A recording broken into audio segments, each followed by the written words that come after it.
आप सबका स्वागत है मेरे दोस्तों। कठोपनिषद पाठ में सबका मंगल चाहते हुए शुरू करते हैं। ओम सहनावतु सहनौ भुनक्तु सह वीर्यं करवावहै तेजस्विनावधीतमस्तु मा विद्विषावहै। ओम शांति ही शांति ही शांति ही। हमने दोस्तों 11 मंत्र पर छोड़ा था, जो महतः परम अव्यक्तम अव्यक्तात् पुरुषः परः पुरुषान्न परम किंचित सा काष्ठा सा परगति, अर्थात उस परमात्मा से परे कुछ नहीं है। वो परमात्मा ही परम गति है, सब की परम गति है।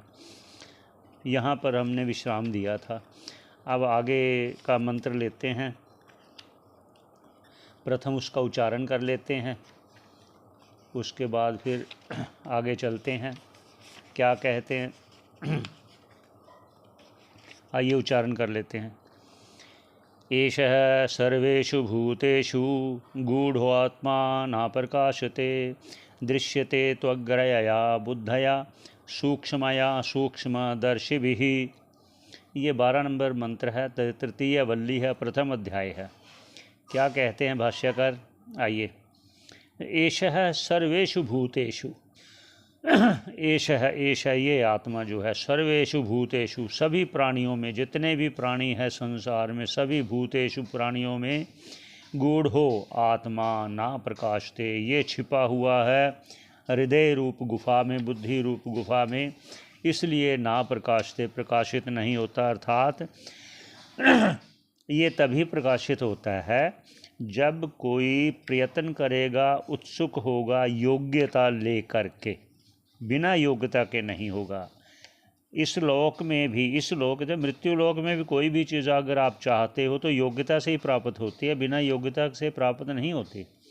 आगे क्या कहते हैं, दृश्यते, देखा जाता है। क्या देखा जाता है, हृदय में वो देखते हैं। कौन देखते हैं, जो योगी होते हैं, जो साधक होते हैं, जो गुरुमुख से श्रवण करते हैं, वो दृश्यते देखते हैं। फिर कौन होते हैं वो, तो अग्रया, जो तीक्ष्ण बुद्धि वाले, बुद्धया बुद्धि वाले होते हैं, तीक्ष्ण बुद्धि वाले, तीक्ष्ण बुद्धि अर्थात जो शास्त्र को जानने वाले होते हैं, जो शास्त्र के द्वारा शास्त्र के तात्पर्य को समझने वाले, ऐसी बुद्धि वाले। सूक्ष्मया, वो सूक्ष्मदर्शी भी, सूक्ष्म से भी सूक्ष्म दृष्टि रखने वाले, ऐसे जो साधक होते हैं वो उसको जान पाते हैं।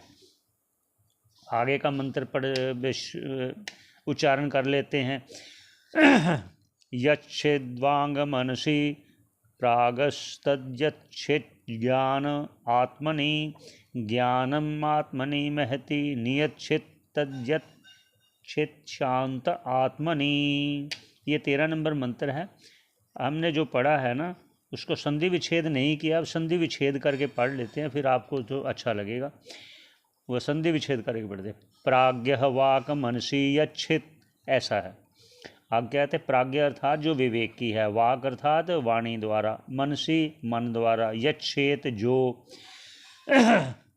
इस वाणी और इंद्रियों को मन में विलय करेगा, तत् ज्ञान आत्मनि यच्छेत, उस मन को ज्ञान आत्मा अर्थात बुद्धि में विलय करे, उस ज्ञान को उस बुद्धि में विलय करे। अर्थात जो पहले कहा गया था ना, वाणी को मन में, मन को प्राण में, प्राण को ऐसे धीरे धीरे करते करते उस आत्मा में लेके जाना होता है।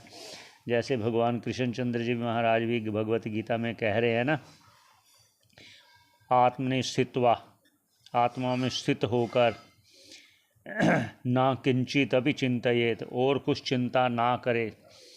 ऐसा इसलिए कह रहे हैं। तो आगे यहाँ क्या कह रहे हैं, ज्ञानम महति आत्मनि निच्छेत, बुद्धि और महतत्व में विलय करे। अगर बुद्धि को महतत्व अर्थात व्यष्टि को उस समष्टि में लय कर दे, जिस प्रकार पहले कहा गया था ना, 2 सृष्टि होती है, एक सूक्ष्म सृष्टि होती है और एक समष्टि सृष्टि होती है। सूक्ष्म जो है व्यष्टि और सूक्ष्म जो है समष्टि। सूक्ष्म व्यष्टि सूक्ष्म समष्टि में लय करे उस, इसलिए जैसे ये स्थूल देह है ना, इससे परे हटाने की बात हो रही है, इससे ऊपर उठने की बात हो रही है। इसलिए आप थोड़ा सा, आपको ध्यान केंद्रित करना पड़ेगा। तत्शांत आत्मनि यच्छेत, उस मह तत्व को शांत आत्मा अर्थात साक्षी रूप आत्मा में लय करें। अर्थात अब देखिए, अब आप बने रहिए, आगे चलते